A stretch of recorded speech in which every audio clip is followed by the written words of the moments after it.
જય શ્રી કૃષ્ણ મિત્રો, આજે આપણે કાચી કેરીની ચટણી બનાવીશું। એની માટે મેં આ કેરી લઈ લીધી છે અને ધોઈ અને સાફ કરી લીધી છે। હવે આપણે એને છોલી લઈશું। આ રીતે આપણે એને છોલી લેવાની છે। હવે આપણે કેરીના પીસ કરી લઈશું। કેરી આપણને ઉનાળામાં લૂથી બચાવે છે, એટલે આ ચટણી તમારે ચોક્કસ બનાવીને ઉનાળામાં ખાવી જ જોઈએ।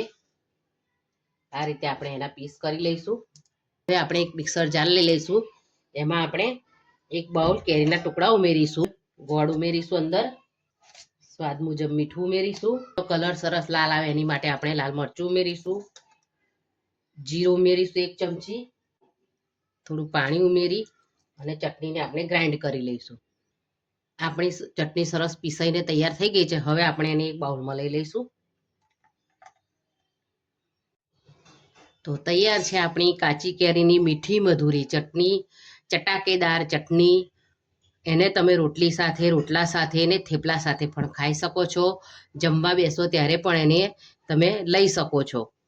તો તમે એક વખત મારી રીતે કાચી કેરીની ચટણી બનાવીને ટ્રાય કરજો અને મને કમેન્ટમાં લખીને જણાવજો કે તમારી ચટણી કેવી બની છે।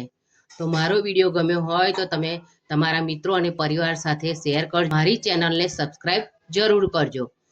Thank you.